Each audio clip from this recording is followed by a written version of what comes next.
Okay. It's probably not going to work because it never does. Okay. Let's see. Hopefully he's requesting me.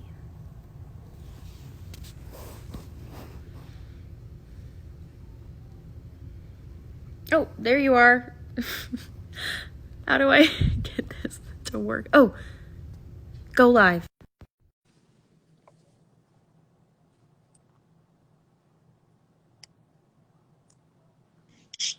What's going on?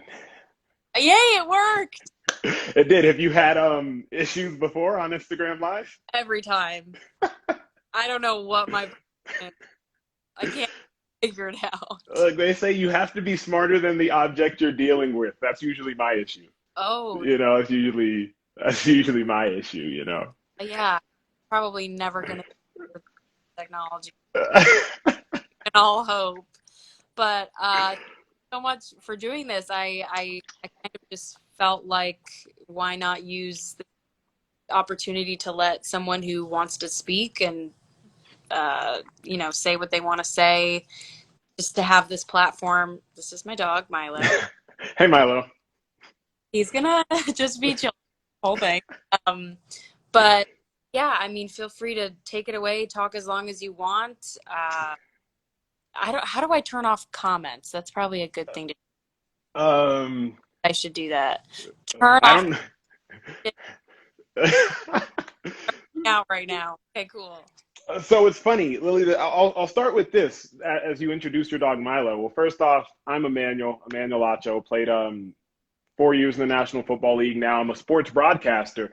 But I really, and I've started thinking about the social issues and trying to figure out, like, how can we fix what's going on in America? Yeah. Because, like, I'm a black man, you're a white woman. Those two things are like oil and water seemingly right now. So how can we address those issues? And you know what I realized? There's a lack of exposure. That's what it comes down to. It's a lack of exposure. So I'm first generation American. I grew up without any dogs, right? I grew up with no Milos in my life. Sure. And so as a kid, I once got attacked by a dog. And so now as a 30-year-old man, I can't decipher when walking through the street the difference between a dog that's a threat and a dog that's just like a friendly pet. And I say that's the same issue in our society, is that white people have grown up without being around black people, Lily. And so white people can't decipher between a black person that's a threat and a black person that used to play in the NFL and actually is extremely well educated. Black people can't decipher between a white girl that's a racist and might call the cops on me in Central Park and a white girl that is actually just a fun, loving, good spirit. And I think it's all because of a lack of exposure and education. So what I've tried to do is take this time to expose my white friends who have been so worrisome of asking questions. Like, some of my friends have been like, so do you prefer to be called black or African American? And it's like some of them don't even know like how we want to be addressed. And I Yeah. in my video on my Instagram page, which by the grace of God has now gotten like 13 million views across 3 different platforms. It's really spoke to a lot of people, which has been touching. I addressed 4 major questions, which I just wanted to do on your live for people that haven't watched. So the 4 questions I hear asked so often by so many of my white friends, and I'm sure many of y'all who have tuning in, uh, why do black people care more about white on black crime than black on black crime? How come black people can say the N word, but I can't? How come y'all are rioting? And so I'll start with the riots, Lily, if I can. I put it like this. Black people, we don't want to get to this point. That's not the case. Like, we don't even want the world to have gotten to this point. And it's not just black people that are rioting, it's several. But in the 1960s, like the peaceful protests, they tried that and it didn't work. In 2000, like they tried that and it didn't work. And so now it's a matter of like, hey, peace hasn't been working. Let's try to change it up. Lily, when you think about grief, and like you, I'm sure, and we all have, anybody watching this, there are 5 stages of grief, and one of which is anger. Yep. And anger sometimes doesn't know how to express itself. Sure. When my mom lost her older sister, I was a kid and my aunt had passed. I was about 10 years old, and I open the door and I come outside because I hear my mom wailing, and she's throwing her body into a wall. And I'm like, what's wrong? And my dad tells me that my mom's sister had died. 20 years later, thinking back on that moment, I'm like, that doesn't make sense. Why would you injure yourself? Why would you cause yourself harm? But I realized emotions sometimes don't know how to express themselves. And if I'll use one more analogy that I hope so many of your followers can resonate with. I'm biking in Lake Austin the other day because it's COVID. And if you want to stay fit, you better learn how to bike. And so I'm biking in Lake Austin the other day, Lily, and there's like a white girl 15 meters ahead of me. And I'm like, hey, on your left. And she doesn't hear me. And so I get 10 meters away and I'm like, hey, on your left. And she had her headphones in, so she doesn't hear me. And so Lily, I get 5 meters away and I'm like, on your left. And she still doesn't hear me. And then finally, as I pull up next to her, I'm like, on your left, and we collide.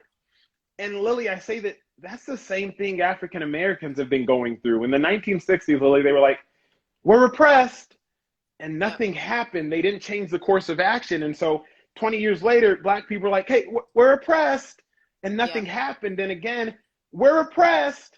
And finally, in 2020, we've seen the collision of races. And this is the most racial turmoil we've been in. So to your viewers, a lot of them have asked, because they've been in my comments, in my email saying, hey, how do you define white privilege? Like, my life has been hard. How the heck are you going to tell me that I'm privileged? And I say this, Lily, white privilege isn't saying your life hasn't been hard. Sure. It's saying that your skin color hasn't contributed to the difficulty of your life. For sure. And I hope a lot of people watching this hear that, because again, if I'm running a race with somebody and and the start official, they hold me back for the first 200 yards or the first 200 seconds. And now they're like, okay, Emmanuel, you're free to go run. That's not a fair race. And while in our life, we all run one figurative lap, right? Like you run a lap, I run a lap, and that lap is equivalent to our lifetime.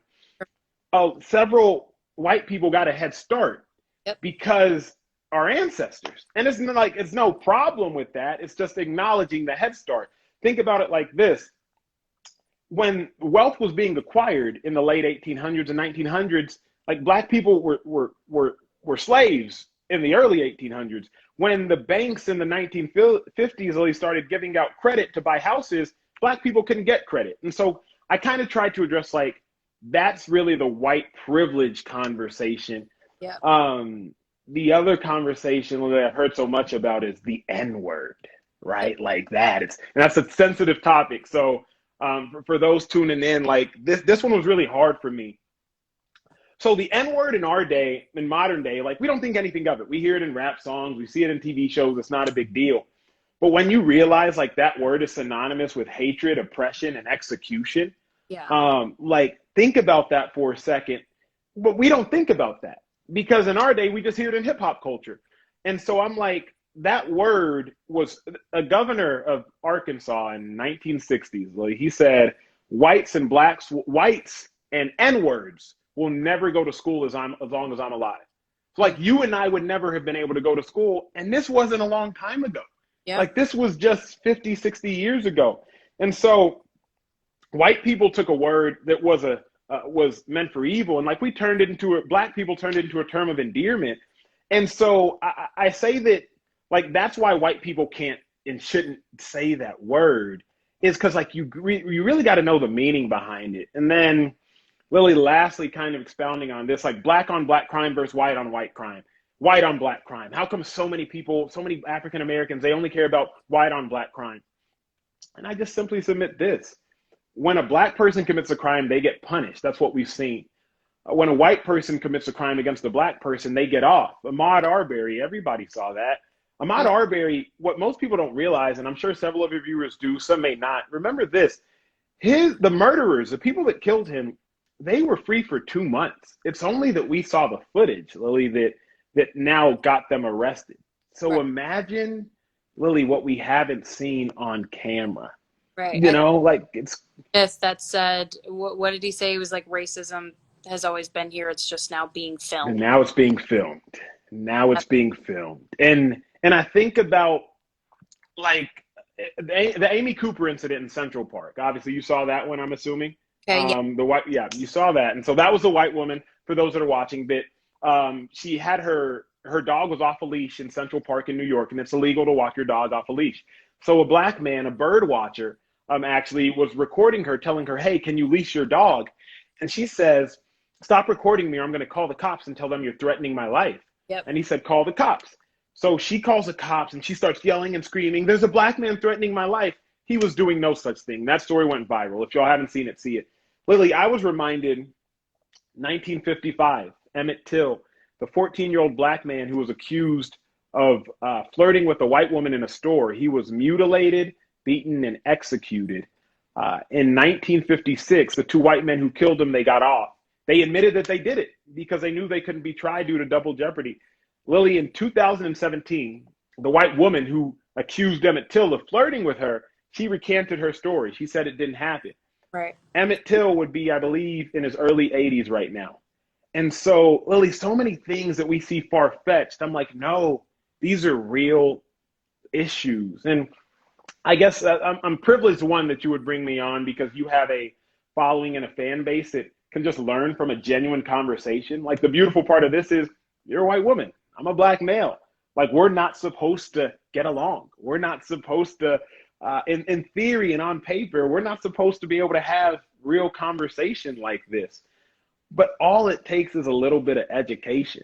Yeah, Like, even in our, if I can put our business out there, like even in our DMs today, I found out you and I have the same book agent. yep, like what? Like, I had no idea. I'm on the phone with my book agency, and they're like, "Hey, Emmanuel, you should consider this, consider that." I was like, "Hey, I might go on Instagram Live with Lily." They're like, "Wait, really? We represent her." And so, like, those of y'all who are watching, it's up to us. It's up to the next generation to break down these barriers. It's up to you. It's up to me, and it's up to everybody viewing to realize, you know what? What don't I know? sure. I have to realize that there are so many things I don't know about someone of the opposite sex, Yep, about someone of a different complexion. And I take it upon myself to help educate so many of my white brothers and sisters. Like, one of my white friends, she thought the phrase black don't crack was just like an idiom, like it was a figure of speech. I was like, mhm, no, like, we have darker skin, therefore we absorb the sun better, therefore in theory we age better. Like, yeah. it's not just like a figure of speech, it's a scientific thing. So this is the beautiful part, one, of social media, but two, of world right now, because you as a white woman and me as a black man are actually defying the odds. And I think we're doing what society needs, which is to see conversation. I think it's it's an interesting point that you like we're really supposed to get along, but also how um what did you said that my brain's fried. Forgive me. Uh, for, I get it. what was I gonna say? Okay, keep talking. It'll come back. Sorry. The real, the Oh, real, oh, what I was gonna say please. is that I think there's a lot of people who aren't willing to ask the questions. Yes, I think it's yes, along with that. Again, it's like there's so many posts going around right now, but the one that says like if it's a conversation that you're afraid to have, it's a conversation you're supposed to have. And it's, it's a matter of just starting that conversation and asking that uncomfortable question. And even if the answer hmm is comfortable, at least you're learning. And obviously, as a white woman, I know that I will never understand what it's like to be racially profiled the way that a black person would. And, I'm just trying to educate myself as well as educate the people watching. yeah. I don't know what, I can't say that I have an all white fan base. I don't really know what my fan base is. Like, I don't really pay attention to it. Well, you muted the comment, so like, we, Well, people told me that I should because one, when people can rewatch this, it's very distracting to have comments. smart. Yeah, and also people tend to bring up things that aren't relevant or important, and it irritates me when people start that just irrelevant shit. Trying to talk about something really important, it's like stop trying to ask. So it's not, it's totally, it has nothing to do with you or anything. It's just a matter of people are annoying sometimes. Without respect. No, I think you hit the nail on the head. I think like for those who are watching, everybody's like, well, what can I do to help? What can I do to help? And I'm gonna give y'all the secret. Action doesn't have to be active.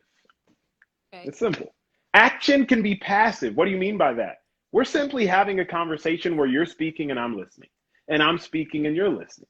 And that passive action is actually what will make all the difference in our world. Like to just simply be able to say, I don't understand. Can you help me understand?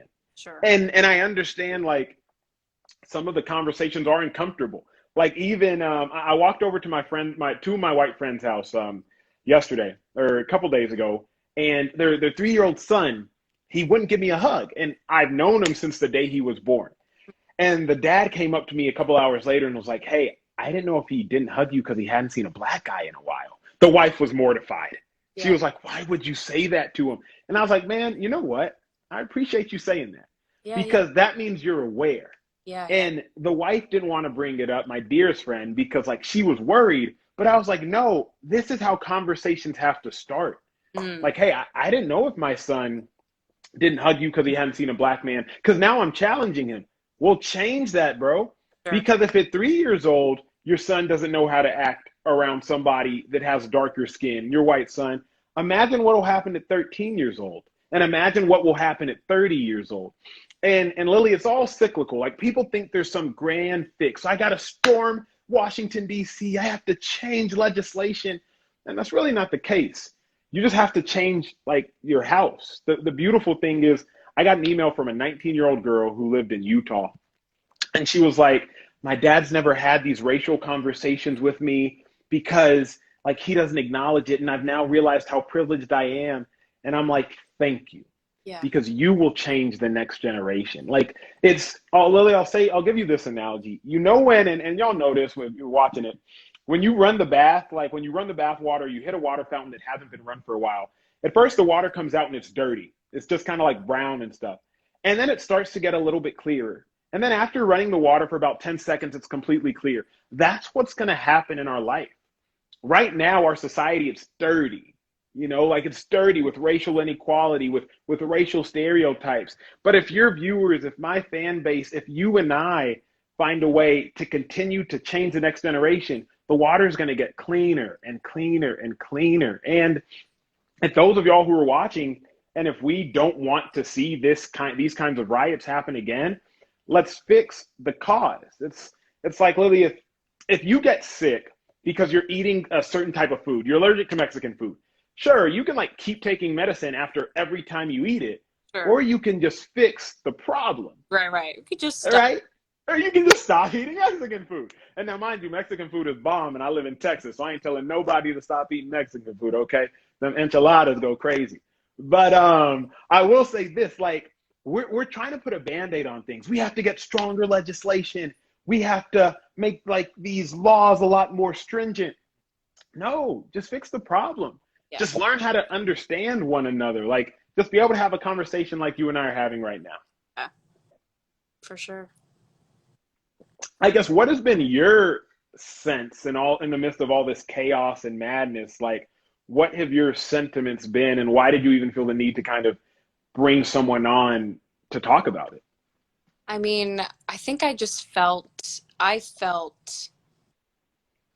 ashamed of my white privilege and the fact that maybe I'd never really stopped to acknowledge it. And I thought, okay, I want to be on the right side of history here. You know, it's not enough to not be racist. You have to be Yeah, anti-racist yeah. on that and be vocal about it and not just be like, oh, people know I'm not racist. It's like, no, let's act on it. Let's People about know I'm it. not racist. And I thought it was truly the least I can do to offer. Like, what do I have to offer? Okay, I have Yeah, a platform of people who are willing to listen. So let me use that. And I asked on Twitter if people could tell me the names of Black activists yeah, who would like to come on my page. And someone actually messaged. They were like, I don't think it's appropriate to call them black. Like, I don't know if you should say. I was like, but here's the thing. I'm like, okay, you're making the term black out to be derogatory, Hmm. not like It's society not at all. has told you like, oh, don't, it's African American. Like, Yes. because you've put black people that, Correct. Lily, I got to chime in. Let me interject because here's the thing. We have to start having conversations and stop exclusively listening and reading like history books. Because a history book will leave you hella confused, sure, right? A history book will make you wonder, do I say black or do I say African American? Where having a conversation with me, Emmanuel Acho, will tell you, nah, bro, like just say black. I sure. can't tell you how many of my NFL friends have called me, hey, Emmanuel, I want to release this statement. And I'm talking like Super Bowl winning friends. Hey, I want to release this statement. Can you proofread it? Like, how do you feel about that? How do you feel about this? I respect them because they're getting my opinion before they release something publicly. But that's what it's about is like, have a conversation with the source. I can ask my friend, hey, how was that movie? How was that show? How was that Lily was in? Or I can just go watch. Sure. You know what I'm saying? And so often we're like, oh, how was that movie she was in? Rotten Tomatoes didn't give it a lot of stars, and Sure. it's like, just go watch, Yeah. And I encourage everybody like get off the bench, stop just taking someone else's word for it. Don't watch a movie and be like, well, I know black guys who wear chains, they're hoodlums, or Sure. like, man, they say blondes are dumb, like this. Stop with the stereotypes and get experience. Let me ask you this, Ali, because I've been curious.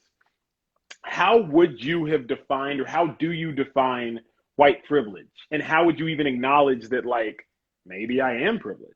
I think it was an interesting, again, referring to the all the Instagram. It's someone who called out, okay, so it was Blackout Tuesday the other day. Yeah. Silenced your social media, and I still saw people posting things to me that seemed extremely irrelevant and Yeah. selfies or whatever. And it became clear that if you are able to go through your life ignoring the movement, let's say right now, if you're able to just go on with your life without acknowledging Black Lives Matter, that is Mm-hmm. privilege not directly affecting. And Mm-hmm. so who are right now posting beauty shots and whatever the hell Yeah. they make, Yeah. that's because they have the privilege to not worry about what's happening. Yeah, yeah, like you're so right. I called one of my friends. She's a house designer, an interior decorator here in Austin, and she had been posting so many houses last Friday and Thursday, and then finally she called and like, "Is that insensitive?" And I was Hmm. like, "It is," but I'm Yeah. like, "It's not insensitive because you're being intentionally mean. I just don't get how in the world are you able to post anything other than what's going on?" Yeah. Like I couldn't fix my fingers to make a football post right now. And I'm an ESPN analyst by trade. Like all I do is talk about sports. I can't even bring it in me to retweet a tweet because of the sheer chaos Yeah. and destruction. And like you mentioned Black Lives Matter. And so I kind of want to, I don't know if I addressed this earlier, because my head is also spinning. So like the Black Lives Matter, all lives matter thing. So many people have brought that up. And I'll say it like this. Well, if you pull up into your neighborhood watching, if you pull up into your neighborhood and you see one house is burning, and so you pick up your phone and you call the fire department, you wouldn't say, "Hey, all these houses are on fire." No, you would say, "Hey, there's a house burning. Can you come fix it?" In the NFL, where I played for 4 years, every October was Breast Cancer Awareness Month. Mm. That's not to undermine other forms of cancer. We're just spotlighting this one form of cancer. And so, like, when people say Black Lives Matter, it's not meant to be rude. It's not meant to undermine any other life. It's just saying, hey, there's this one house that's burning down. And so, while yes, there are several other houses in the neighborhood and they're all dignified in their own right, can we put the fire out in the one house that's burning down? Yeah. And when I say burning down, I mean like black people are dying at the hands of police brutality. And let me say this, which I haven't actually ever said yet publicly. There's a quote that stuck with me from a book in high school. Power corrupts, and absolute power corrupts absolutely. That means that like power corrupts, and if you have absolute power, you for sure gonna get corrupted. Mm, Police officers, for the most part, they have absolute power. You're wearing a badge and you got a gun. yeah, Like you have all the power in the world. So of course several of them are gonna be corrupt, sure. right? Not all of them by no means, but when if you give anybody ultimate power, of course there's going to be corruption. So it's not exclusively just like a police trying to kill black people issue. It's a corruption issue and it's a race issue. Yeah. I mean, it explains why our White House corrupt. Power, it'll do it to you. What do you think, because I'm sure there's so many white people that are trying to figure out what are their role in all of this. What do you feel is your role in the midst of all this chaos and trying to bring peace Yeah. in this world? I think it's interesting because I had a chat yesterday with Kenidra, who's been a protester and a big supporter of this movement since she was 13. And she had said like something that really angered her was when she went to a protest and she saw white people speaking for her. And it was Yeah. that, I mean, that struck me because I would never think to try to lead the charge of this movement because this is like, although I can like support and do the best I can, it's like, it's almost, I don't want to say this is not my fight, but it's Mm-hmm. my voice is not as important as the black voices right now. And so whatever I can do to amplify black voices, because I can't speak for you, I guess. Mm-hmm. So my voice is not going to have the same impact as your voice or Kanidra's or anyone else that, I can have on my Instagram to talk about this because I'm a white woman. And, Yeah. I just don't have the same impact. It doesn't mean as much, me going, I don't know. I think it's just like, it, I'm trying to be an ally. I'm trying to offer up what I can, which is my platform. I'm trying to show my support and put it out there that like I want your voice to be heard. Mm-hmm. Think I mean, like I said, I think the best way to go about this is for anyone who's in my position who has, and Bo Burnham, who's, I like to call him a friend. He is a comedian. He's a director. He posted earlier. He was like, if you're like me and have, more money than you know what to do with, like a stupid Yeah. amount that you don't need, put it to good use. And I think Yeah. that is also saying something. I think if you have the means, even if it's a small amount, just feeling like you're actively participating in this movement for the better. Yeah. I don't know if that answered your question. No, it does. It does. I will expound on something you said because to a degree I disagree. I think that the black voice is more inspirational right now because ours is more heartfelt. Like the pain is so real. Yeah. But I would argue the white voice is more powerful. Okay. And there's a difference, right? I would argue like your voice is more powerful than mine, not by number of followers, but because you'll infiltrate spaces I never can. Okay. Yeah. If you want to get a sports message across, oh, best believe, have me tweet it. Sure. But if I want to get a message across to white people, well, I might not be the best person to have tweeted. And so while I think right now black voices are extremely inspirational and they are extremely driven, I think that it's the spaces, it's the voices of yours and so many of my white friends, my white brothers and sisters. Y'all are so powerful because y'all have aunts and uncles and cousins and family members that have lived to a degree like in ignorance. Sure. And like group chats that could be infiltrated and be like, hey, have you ever thought of this? Wait, Yeah. have you ever thought about it that way? No, what you're saying makes total sense. I think that we just have to take it upon ourselves, you, I, and the rest of kind of our generation, to make this change. Because like if we don't, nobody's gonna make it for us. Yeah. Well, it's just going to happen again in another 5-10 years. Yeah. So, like, what needs to happen now? Let's make it so we don't need to have this fight again in another. Again, yes. It's kind of like when you end it. Fight. Yeah. It's like when there's nothing worse. And here's the thing. It's kind of like when you get food poisoning, you're sick for a day and like it's 24 hours and it's gone. Sure. But this is one of those like lingering illnesses. This is You like know, like on where it's always I've never had mono, but I hear it's terrible. yeah. Um, but yes, this is like that. I guess.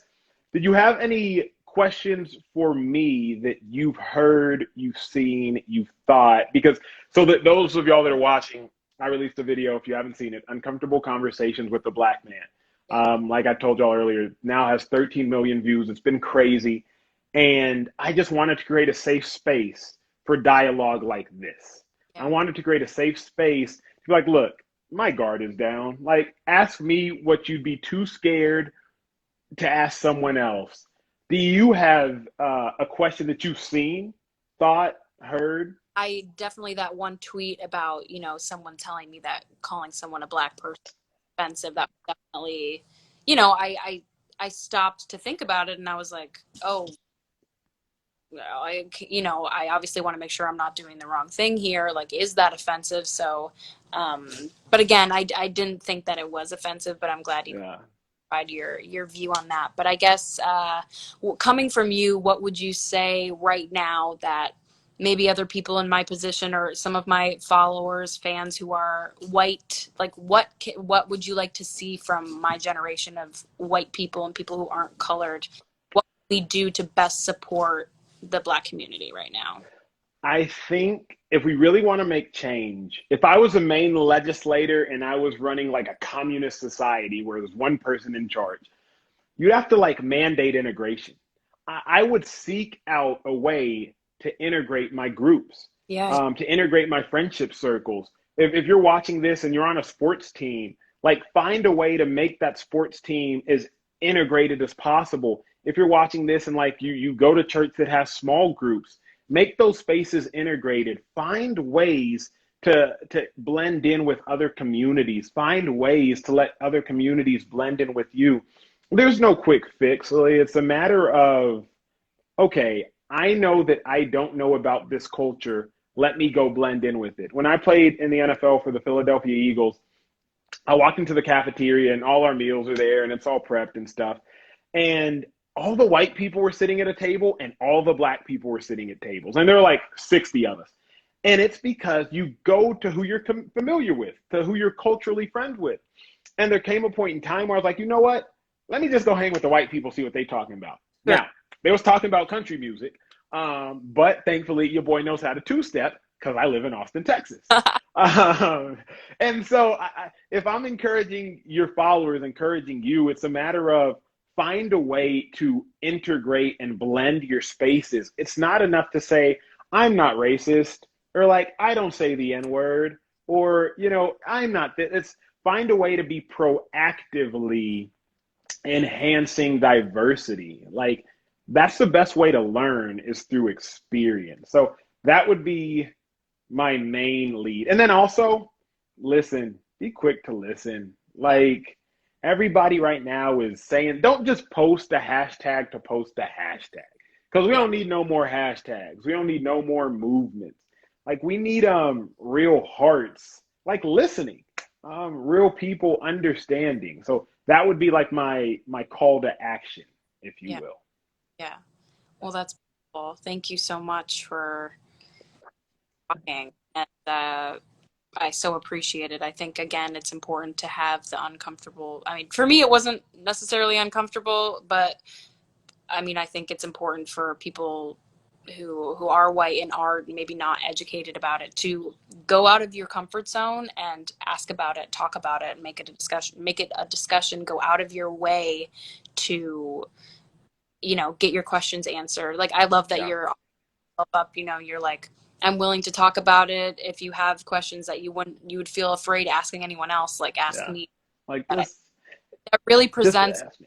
I think that really, because it can be intimidating, and I think it really presents like a very caring, just like open and knowledgeable conversation, which is how you achieve things. It's how you get things done. Yes. I Yes. think, again, your message of like ask me questions, let's talk about it is so important, and so I really commend you for that, and really really appreciate you chatting. Thank you. And yeah, save this video so I can repost, I share, hopefully and all of that. sometimes I hope it doesn't do this to me. When I click end, sometimes my screen goes blank, but I'll Hey, is hopefully your book already out? no, it comes out in September. And what is it about? It's a poetry book. Really? Yeah. So like all poetry, like pages Yeah. of poetry. Yes. That, that's dope. How long did it take to write? About a year and a half. But like I used poems that I had written from years prior to put it together, so it was kind of a work in progress over a couple of years. But Do and you your have every do you have every poem memorized? no, latest that would be weird. But what because you have a book out, or you do have a book already out. So I'm going to turn this conversation into a book, not this literal conversation, but like uncomfortable conversations with a black man. I'm going to turn this dialogue into a book because what I've seen is I want to take all the several of the questions that I've been asked, the overarching ones, and I want to answer them in a book. And then at the end, I'm going to post so many of the responses that I've gotten after mine. And like people have been, the responses have been so life giving. So I'm going to turn this conversation because I want to make sure people for generations to come have a safe space to answer their questions so nobody lives in ignorance. So But a poem book is way more lighthearted. So I will not pre-order. necessarily. Uh-oh. Poems can be pretty dark. Not like happy frolicking through the springtime poems are a little bit darker than that, but not as significant as what you're doing. So again, I can't wait to read you. When does your book come out? Do you have a date? Man, we're gonna try to turn it around in overdrive so people will know, people can see, they can follow, and just I'm probably gonna do my next series of uncomfortable conversations live. Yeah. So I'll just say like be on the lookout for that. I want to do it like live, have a not a real audience, but like everybody join me on your phone in your living room. Sure. Let's just have a conversation. I love that. Um, but yeah, thanks for having me. I'm sure we will be in touch, my friend. Yeah, thank you so much. I really appreciate it. Have a good Uh, night. Safe. you too. Bye. Bye.